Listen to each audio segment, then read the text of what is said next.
Yo, do you guys remember when I did that one-off video about Dragon Spear? Well, it's back. It returned from the ashes like a fucking phoenix, and I'm ready to do another one-off video talking about it. Hell yeah. First and foremost, I'm gonna shill the shit out of the first video that I made on this. If you want to know anything about this game, there's a pretty comprehensive video that I made about it previously that I will link at the end of the video and in the description. But TLDR, the game is back from the ashes. It was a pretty phenomenal game. It was a little bit of a cult classic side-scroller hack-and-slash game that I put quite a bit of hours into, a surprising amount for a $15 price tag. And just a guilty passion in general. I think it's just extremely well designed in terms of the gameplay, and it just works really well for what it is. It only has one string to its bow, which is exactly what you're seeing on screen, but in that it allows it to focus on the things that do matter, like tight hitboxes and polish that just work really well for the gameplay experience and make it feel very fun and enjoyable to play. The game's not trying to kill you, it's trying to actually challenge you to learn its systems and get better at it. And systems that, all in all, just, I don't know, they're not too obtuse, but they're also not so watered down that they lack any degree of depth to it. It allows you to explore as much as you want with every individual upgrade system that is in the game. It's pretty neat.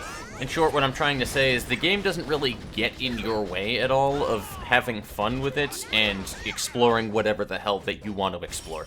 In other words, a well-made game. But as previously mentioned, I do have this information already in another video, you know, where I've mentioned you to find these things, yada yada. Moving on, though, from that point. But for those of you who are wondering what I mean by the game died and then was re-raised from the ashes once again, is that the servers went down, I want to say a year or two ago. I don't know when exactly it happened. This game doesn't have a news page for updates, so I really couldn't tell you when it happened.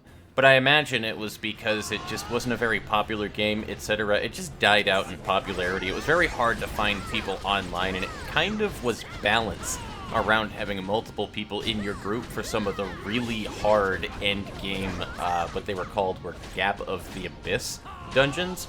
And that was where most of the gear and the actual content of the game was. I would say literally at least 50% of it was sitting in that dungeon in various little instances that you could run in the Gap of Abyss that again was balanced for multiplayer with your friends or with random people you could match with online.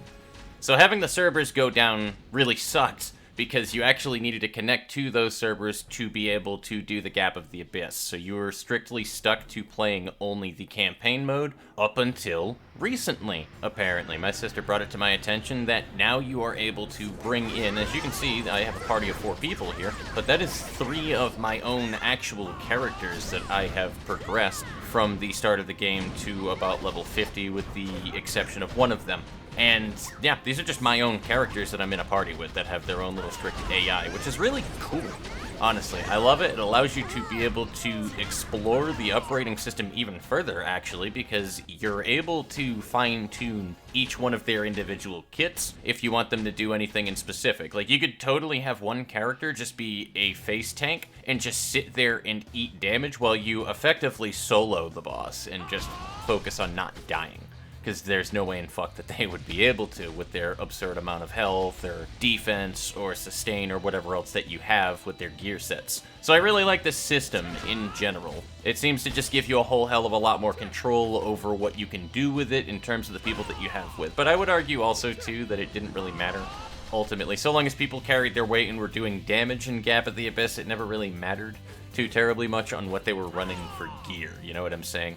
Not to mention that, you could also totally solo these things. Like these dungeons that you guys are seeing me run on screen right now, I've never run these, with the exception of that Frost Dragon at the very start right there. I've never run these dungeons after this one. I just unlocked it for getting footage for the game.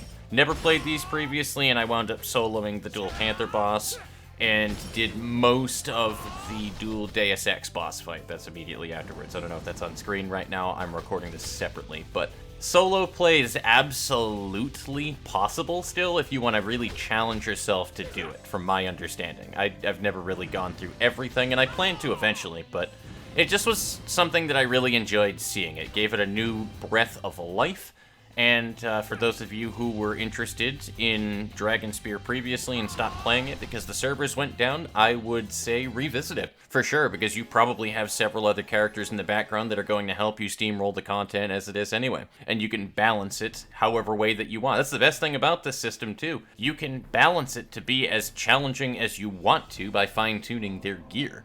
It just gives you a lot of control over what you can do with it. But anyway, that's going to be it for me, guys. I got to get more footage now for Palworld for my next video, so there's your spoiler for it. Cards on screen if you guys want to check out that Dragon Spear video I mentioned. And, yeah, that's all that I want to say for now. Ta-ta. Later, y'all.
Check!